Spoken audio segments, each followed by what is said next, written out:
نحمده ونصلي ونسلم على رسوله الكريم أما بعد أعوذ بالله من الشيطان الرجيم بسم الله الرحمن الرحيم وما أرسلناك إلا رحمة للعالمين صدق الله العظيم وصدق رسوله النبي الكريم الأمين قال الله تبارك وتعالى في شأن حبيبي إن الله وملائكته يصلون على النبي یا ایہا الذین آمنوا صلوا علیہ وسلموا تسلیما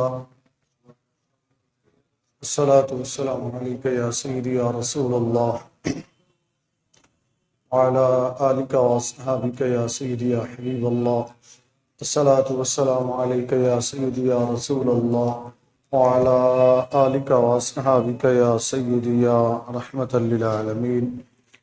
السلام علیکم ورحمۃ اللہ وبرکاتہ۔ اللہ رب العزت کی بارگاہ میں دعا ہے کہ اللہ جل مجدہ آج کی ہم سب کی حاضری کو اپنی بارگاہ میں منظور و مقبول فرمائے، اور اللہ تعالی ہمیں نبی کریم صلی اللہ علیہ وآلہ وسلم کی سیرت طیبہ پر عمل کرنے کی توفیق عطا فرمائے، قرآن و حدیث کو سمجھنے اور سمجھ کر اس پر عمل کرنے کی توفیق عطا فرمائے۔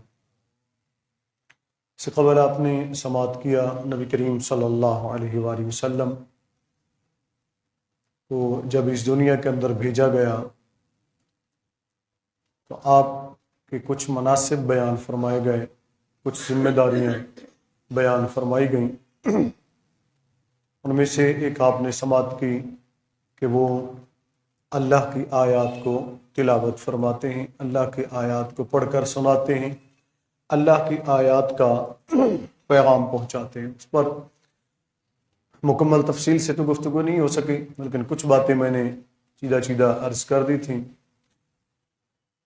پھر حکمت کی بات ہے، آگے پھر بحیثیت معلم اس کی بات ہے کہ آقا علیہ الصلوۃ والسلام نے حکمت کے ساتھ تعلیم دی، پھر معلم کی حیثیت سے آپ صلی اللہ علیہ وآلہ وسلم نے تعلیم دی۔ آج اگرچہ ہمارا موضوع اسی کے ساتھ جڑا ہوگا، آقا علیہ الصلوۃ والسلام کی سیرت طیبہ سے، لیکن تھوڑا سا ہم موضوع کو اس سے یعنی کہ اس پہ نہیں رکھیں گے، اس کو پھر انشاءاللہ ہم شروع کریں گے۔ لیکن آج کا جو ہمارا موضوع ہے وہ موجودہ جو فلسطین کی صورتحال ہے، بیت المقدس کی، مسلمانوں کے قبلہ اول کی اور مسلمانوں کی بے حسی، اس پر ہم گفتگو کریں گے، اس دعا کے ساتھ کہ اللہ تعالیٰ ہمارے قبلہ اول کو آزادی عطا فرمائے۔ بیت المقدس یعنی جامع مسجد اقصی یہ مسلمانوں کا قبلہ اول ہے، مسلمانوں کے لیے بڑا مقدس مقام ہے، اس کے لیے بہت سی قربانیاں مسلمانوں نے دی بھی تھیں اور دے بھی رہے ہیں۔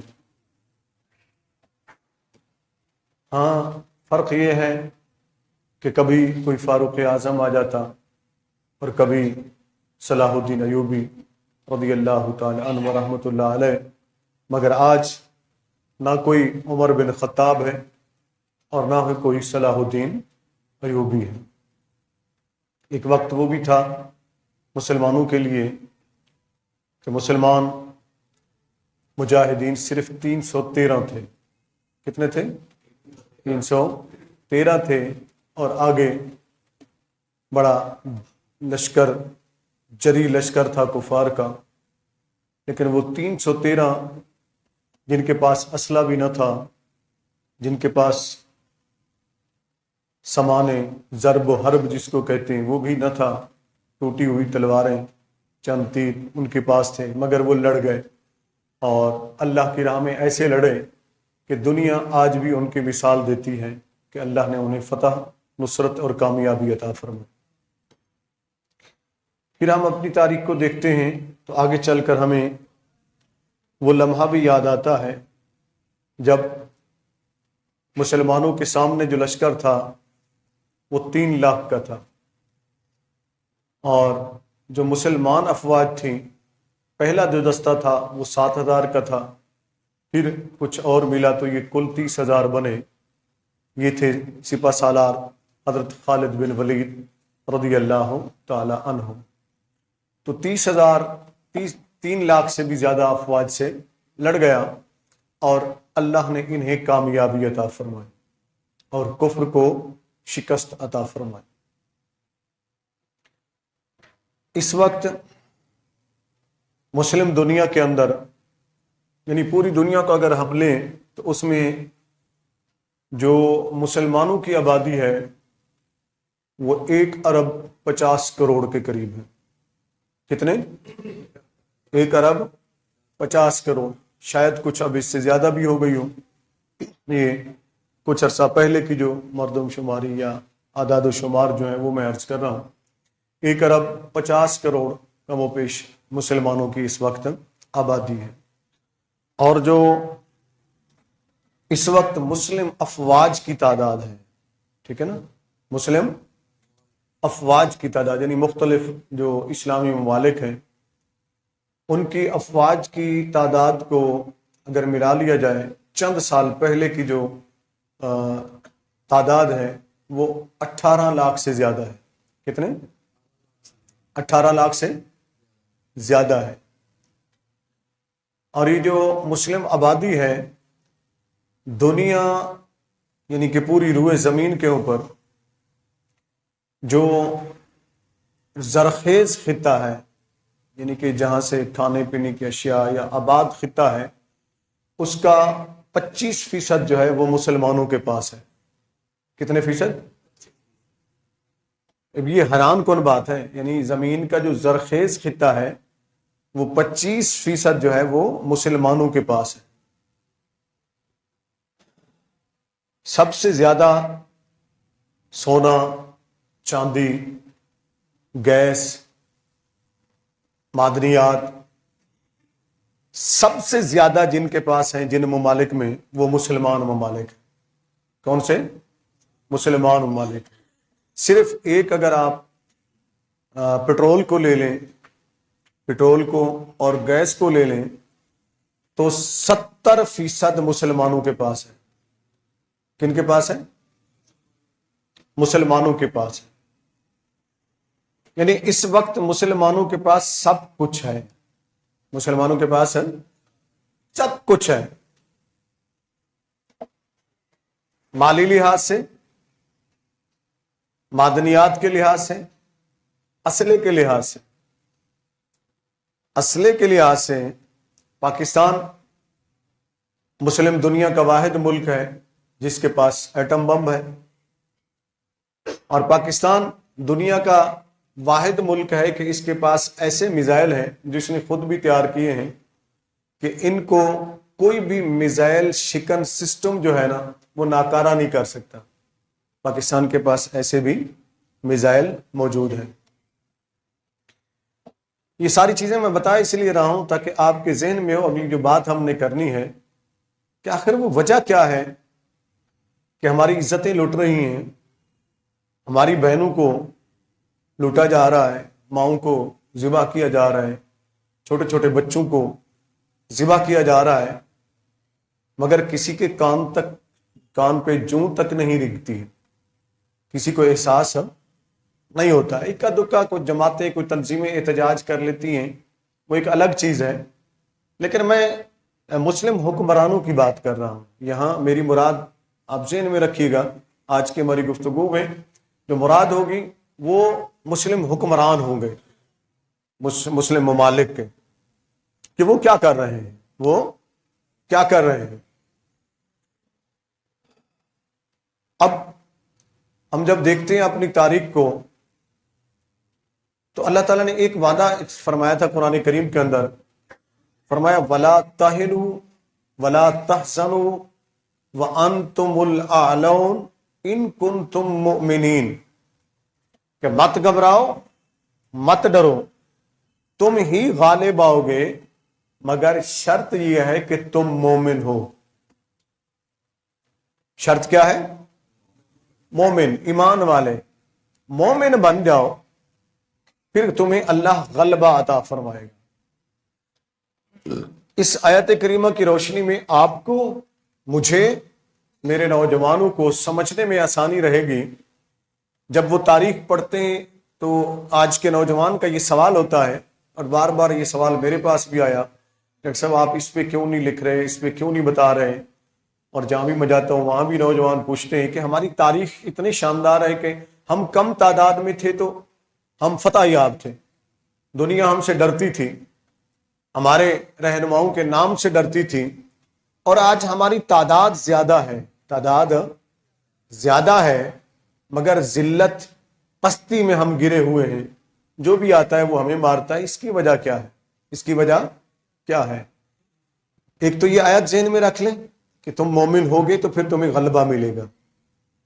دوسری حدیث پاک ذہن میں رکھ لیں، مشکات المصابیح کی حدیث پاک ہے، اور صحیح بخاری صحیح مسلم بھی ہے، دیگر کتب حدیث میں بھی نبی کریم صلی اللہ علیہ وسلم نے ارشاد فرمایا، ایک وقت آئے گا کہ دشمن تم پر ٹوٹ پڑے گا، دشمن تم پر ٹوٹ پڑے گا، اس طرح کے جس طریقے سے کہ جیسے کوئی چارے کے اوپر بھوکے جانور ٹوٹ پڑتے ہیں، یا کوئی بھوکے انسان روٹی کے اوپر ٹوٹ پڑتے ہیں، اس کے ٹکڑے کھینچ کھینچ کر کھاتے ہیں، مگر وہ روٹی بے حس پڑی رہتی ہے، چارہ بے حس پڑا رہتا ہے، اس طرح تم پر اہل کفر ٹوٹ پڑیں گے، تمہیں نوچ نوچ کر کھائیں گے۔ تو صحابہ کرام نے عرض کی، یا رسول اللہ صلی اللہ علیہ وآلہ وسلم، کیا ہماری تعداد کم ہوگی؟ جہاد کا موضوع میں انشاءاللہ آگے بیان کروں گا، سردست جو آج موضوع بیان کرنا اس کو ذہن میں آپ کو بٹھانا چاہتا ہوں تاکہ ہم اگلی بات کو سمجھ سکیں۔ صحابہ کرام رضوان اللہ تعالیٰ علیہم اجمعین نے عرض کی، یا رسول اللہ صلی اللہ علیہ وآلہ وسلم، کیا ہماری تعداد کم ہوگی؟ اس وقت جو ہماری صورتحال ہے، اس وقت تو ہم کسی سے نہیں ڈرتے، اللہ ہمیں فتح عطا فرماتا ہے، آپ جہاں حکم فرماتے ہیں ہم چلے جاتے ہیں، تو کیا اس وقت ہماری تعداد کم ہوگی؟ فرمایا نہیں، تمہاری تعداد کم نہیں ہوگی، تمہاری تعداد بہت زیادہ ہوگی۔ پھر یا رسول اللہ صلی اللہ علیہ وسلم کیا ہوگا؟ فرمایا تمہارے اندر موت کا خوف آ جائے گا، موت کا ڈر، موت کا ڈر آ جائے گا، اور دنیا کی محبت آ جائے گی، یعنی دنیا کی محبت تمہارے اندر پیدا ہو جائے گی۔ بات کو غور سے سمجھیے گا، یہ رسول رحمت کا فرمان ہے، جو رحمت للعالمین ہے، اللہ کے محبوب ہیں، ہم سب کے نبی ہیں صلی اللہ علیہ وسلم۔ آج آیت بھی میں نے وہی پڑھی ہے کہ آپ کو رحمت بنا کر بھیجا گیا، اس پر میں عرض کرتا ہوں۔ تو اس نبی صلی اللہ علیہ وسلم کا فرمان ہے، فرمایا موت سے ڈرو گے، دنیا کی محبت تمہارے اندر پیدا ہو جائے گی۔ اس کی ایک چھوٹی سی مثال میں آپ کو دیتا ہوں، چھوٹی سی مثال میں آپ کو دیتا ہوں۔ چند سال پہلے ایک امریکی نے ایک انٹرویو دیا تھا، اور اس کی بات آج بھی موجود ہے۔ اس نے کہا، ایک واقعہ ہوا تھا پاکستان کے اندر، جب اس کے خلاف کچھ لوگوں نے آواز اٹھائی تو اس نے آگے سے جواب دیا، نے کہا تم کون سی بات کرتے ہو، کس قوم کی بات کرتے ہو؟ وہ قوم جو چند ڈالروں کے لیے اپنی سگی ماں بیچنے کو تیار ہے۔ یہ کن کے الفاظ تھے؟ اونچی بولے نا، امریکیوں کے۔ اور یہ آج بھی موجود ہے، اس کو کوئی چھپا تو نہیں سکتا نا۔ اور ہماری حالت کیا ہے؟ ہماری حالت یہ ہے کہ یہاں کسی اور چیز کا نام لینا گناہ نہیں ہے۔ اگر آپ امریکہ کے خلاف بولتے ہیں تو پھر آپ سب سے بڑے غدار ہیں، پھر آپ کو سزائے موت دی جائے گی، پھر آپ کو مار دیا جائے گا، پھر آپ کو جینے کا حق نہیں دیا جائے گا۔ کیوں؟ اس لیے کہ ہم اصل غلام جو امریکہ کے ہیں، ہمارے اندر حق ختم ہو گیا، موت کا ڈر پیدا ہو گیا۔ یہ اللہ کے حبیب صلی اللہ علیہ وسلم کا فرمان سنایا میں نے آپ کو۔ اور دولت، دنیا کی لالچ اتنا پیدا ہو گئی، اتنا پیدا ہو گئی۔ اگر آپ باقی مسلم دنیا کو تو دیکھتے ہی دیکھتے ہیں نا، بات کریں ہم اس کے اوپر، پہلے ہم اپنے گھر کو تو دیکھیں نا۔ آپ اگر اپنی پاکستان کی 76 سالہ تاریخ کو دیکھیں، پاکستان کی 76 سالہ تاریخ کو دیکھیں تو بڑی تلخ ہے، بڑی تلخ ہے۔ ہمارے جتنے بھی یہاں عظیم عہدوں پر لوگ فائز رہے، میں کسی ادارے کا نام نہیں لیتا ہوں، چلیں جی کچھ اداروں کو بڑی تکلیف ہوتی ہے، جو ہماری شخصیات کا نام لے لیا، ان کی بڑی عزت ہے، ان کی توہین ہو جاتی ہے، یعنی پوری قوم کی توہین ہوتی رہے، کسی بھی ادارے کو کوئی فرق، اونچی تو بولے نا، اتنا تو حق بنتا ہے نا ہمارا، یعنی پوری قوم کی بیٹیوں کی، ماؤں کی، بچوں کی، بزرگوں کی، جوانوں کی توہین ہوتی رہے، اس سے کوئی فرق نہیں پڑتا۔ یہ انسان تھوڑی ہے، یہ پاکستانی قوم انسان تھوڑی ہے، یہ تو کیڑے مکوڑے ہیں، بس کچھ ادارے ہیں، ان کے کسی ایک بندے کا بھی نام لے دو تو کہتے ہیں ہمارے ایک بندے کی نام لیا ہے تو سارے ادارے کی توہین کر دی ہے، سارے ادارے کی توہین کر دی ہے۔ چاہے پاکستانی پوری قوم کی ماں بہن ایک کر دے یہ تو اس کی کوئی توہین نہیں ہے۔ یہ فرق کیوں ہے؟ جو بات میں آپ کو بتانا چاہتا ہوں، بڑی تلخ حقیقت، اس کو غور سے سنیں، پھر ہم اپنے فلسطینی مسلمان بھائیوں کی بھی بات کریں تو پھر ہمیں جچتی بھی ہے۔ آج وہ چلا کر جو کہہ رہے ہیں فلسطین کے ہمارے مسلمان بھائی، وہ کہتے ہیں ساری دنیا ہمیں چھوڑ دے، ہمیں کسی سے کوئی توقع نہیں ہے، لیکن پاکستان کی قوم سے، پاکستان کے اپنے مسلمان بھائیوں سے ہمیں اپنے سے بھی زیادہ امید ہے۔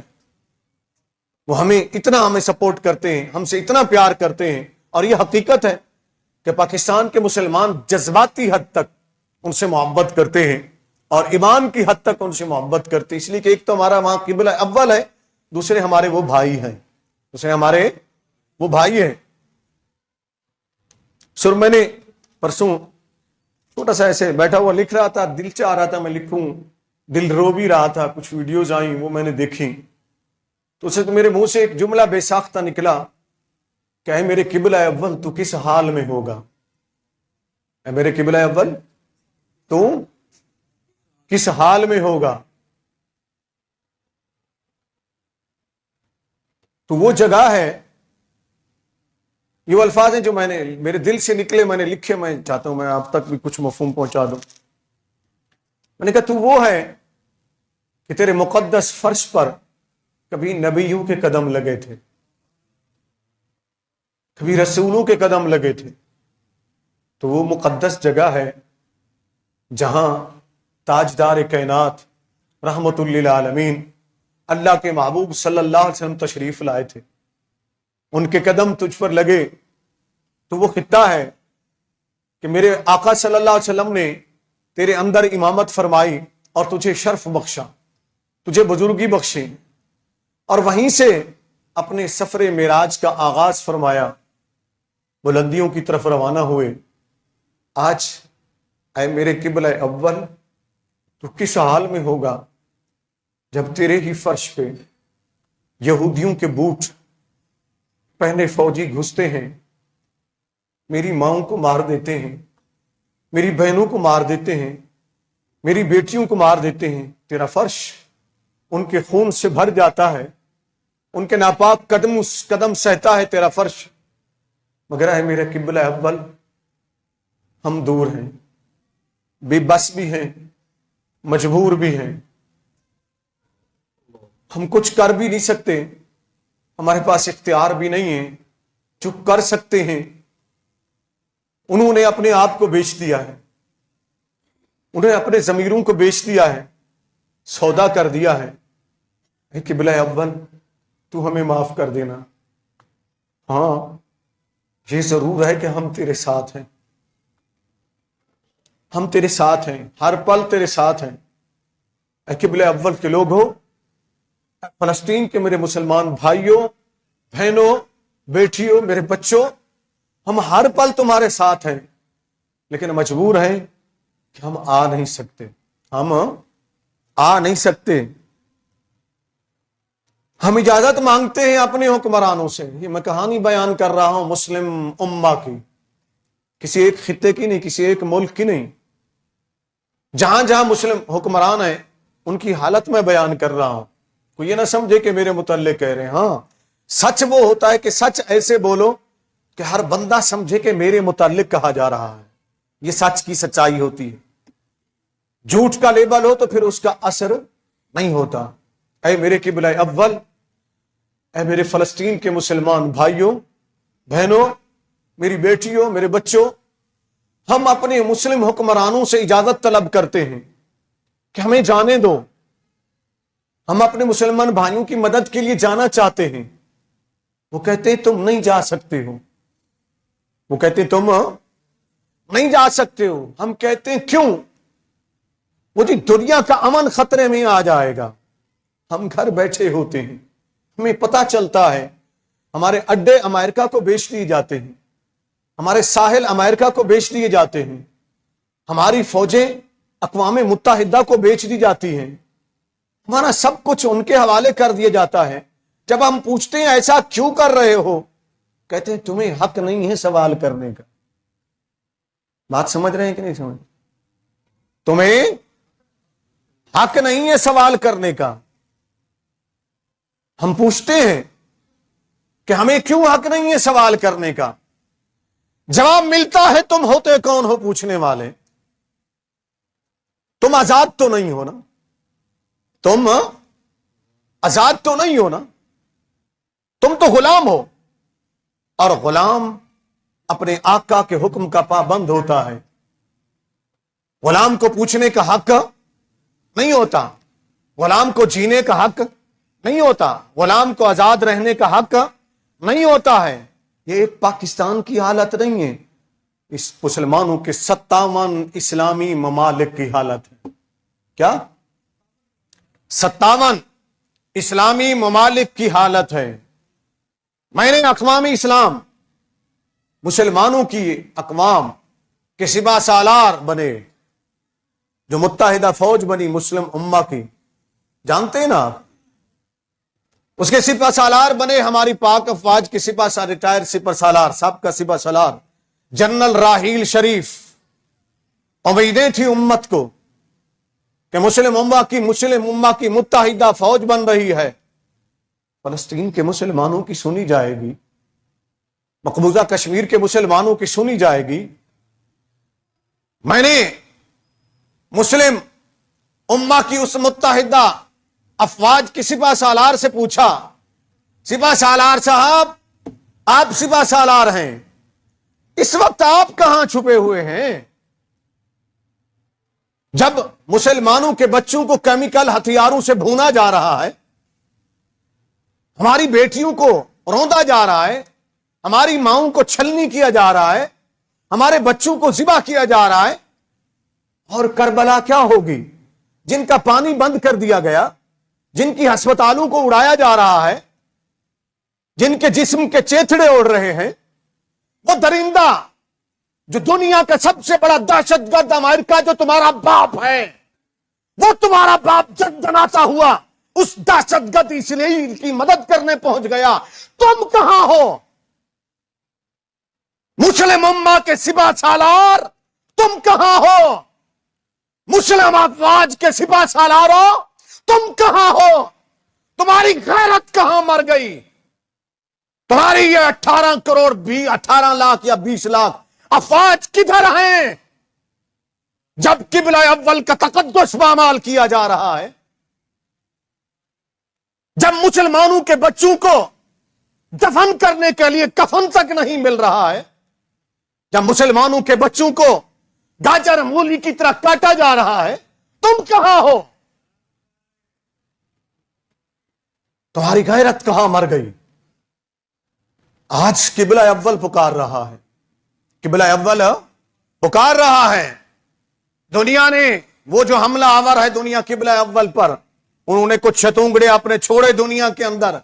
سب سے پہلے انہوں نے یہ باور کرانے کی کوشش کی، وہ جی بیت المقدس جو مسجد اقصی مسلمانوں کا قبلہ اول تھوڑی ہے، وہ تو قبلہ اول ہے ہی نہیں۔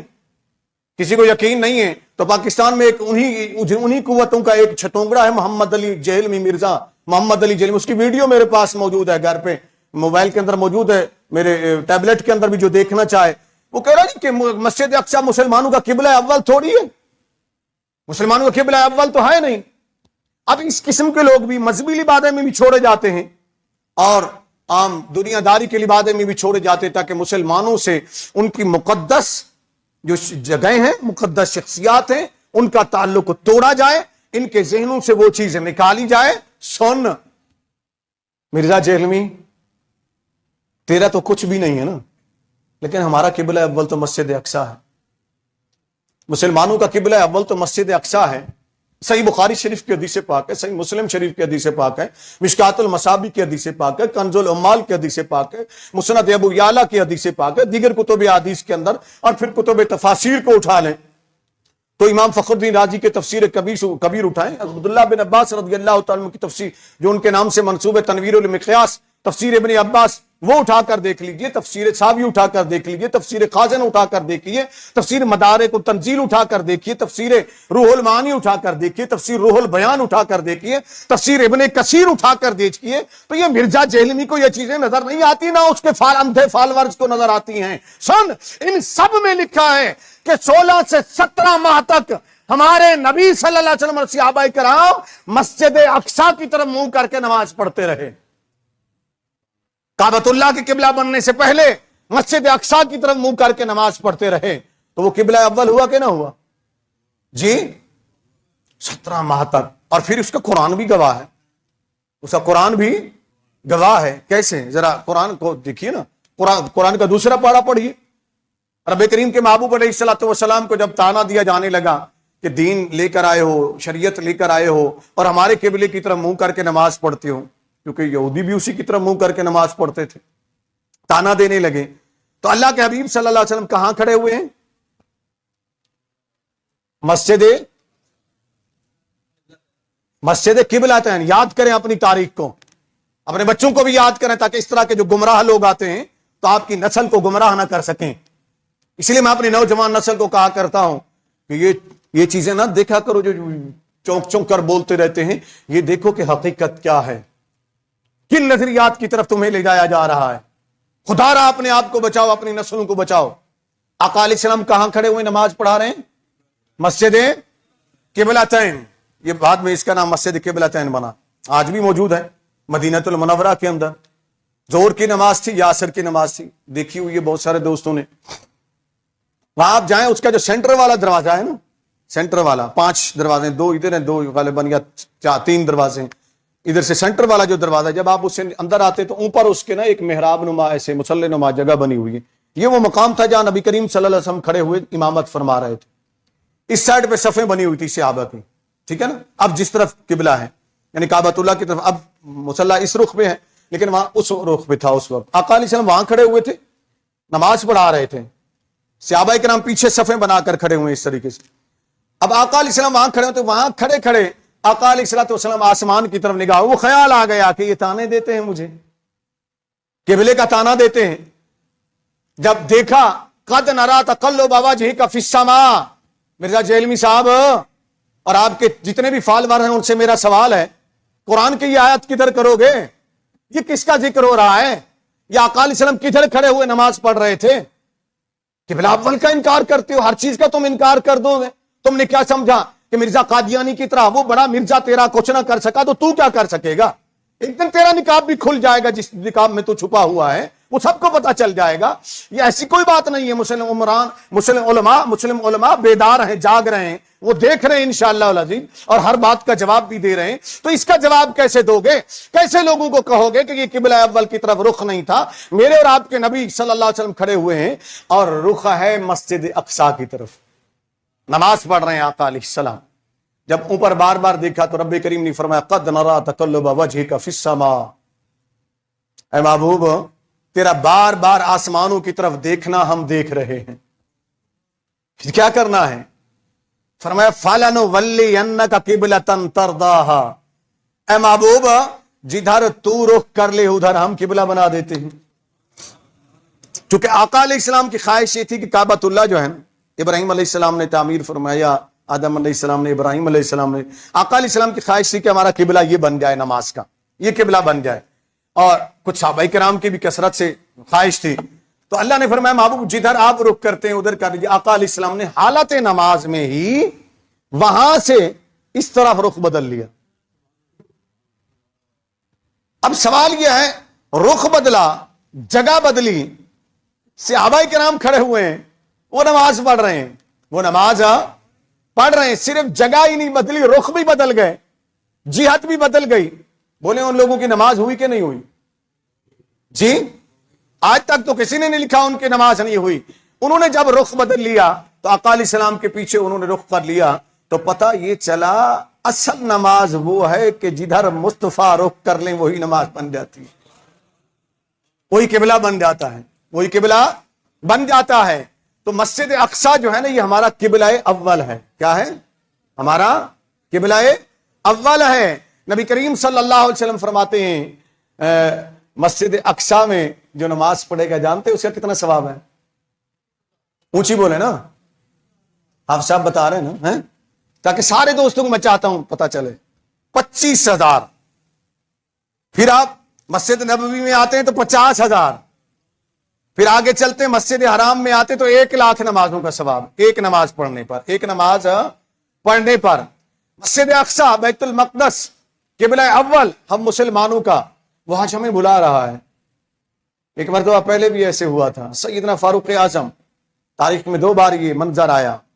ایک مرتبہ سیدنا فاروق اعظم رضی اللہ تعالی عنہ، آپ کی خواہش تھی کہ قبلہ اول کو آزاد کرایا جائے، یہودیوں کے قبضے سے آزاد کرایا جائے۔ ستم ظریفی یہ ہے کہ اس وقت جو یہودیوں کا قبضہ کروایا گیا ہے، وہاں ان کی جتنے آبادیاں آباد کروائی گئی ہیں غزہ کی پٹی کے اوپر، اس کے گرد و نواح میں، فلسطین کے چاروں طرف جو کروائی گئی ہیں، آباد کروائی گئی ہیں، اس میں غیر مسلم دنیا کا کردار کم ہے، سعودیہ کے حکمرانوں کا کردار سب سے زیادہ ہے۔ کن کا؟ اونچی بولے نا، ڈرے نہیں۔ ہم آل سعود کا کلمہ نہیں پڑھتے، ہم کلمہ اپنے نبی کا پڑھتے ہیں، اس لیے آل سعود کا ہر کردار ہمارے لیے قابل قبول نہیں ہے۔ مسلمانوں، فلسطین کے مسلمانوں کی پیٹھ میں جس نے خنجر جھونکا تو وہ آل سعود تھے، کل بھی تھے اور آج بھی ہیں۔ اسرائیل کو آباد کس نے کیا؟ اسی شاہ سعود نے آباد کیا، مسلمانوں کی زمین کے اوپر معاہدہ کر کے اس نے دیا تھا۔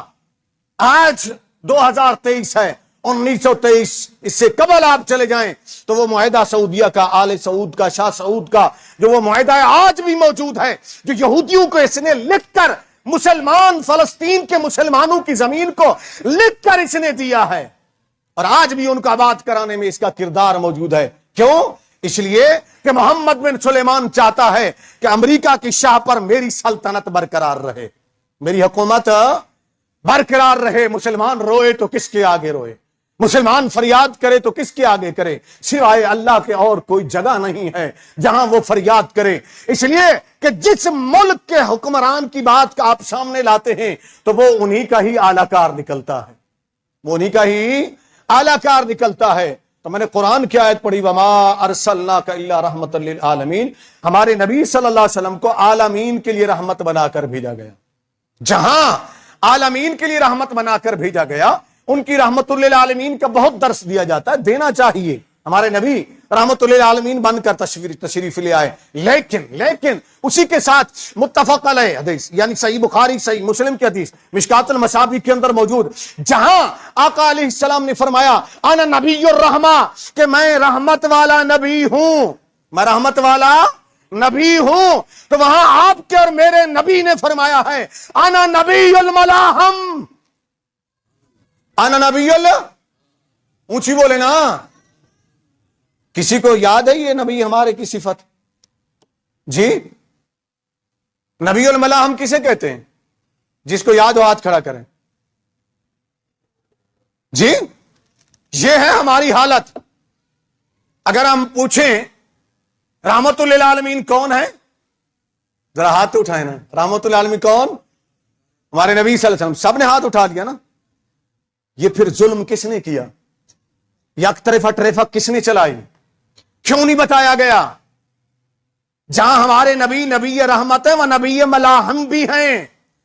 ملاحم، لحم سے، لحم کہتے ہیں گوشت کے ٹکڑے کو، اور ملاحم کہتے ہیں اسے کہ جو جنگ کرنے والا ہو۔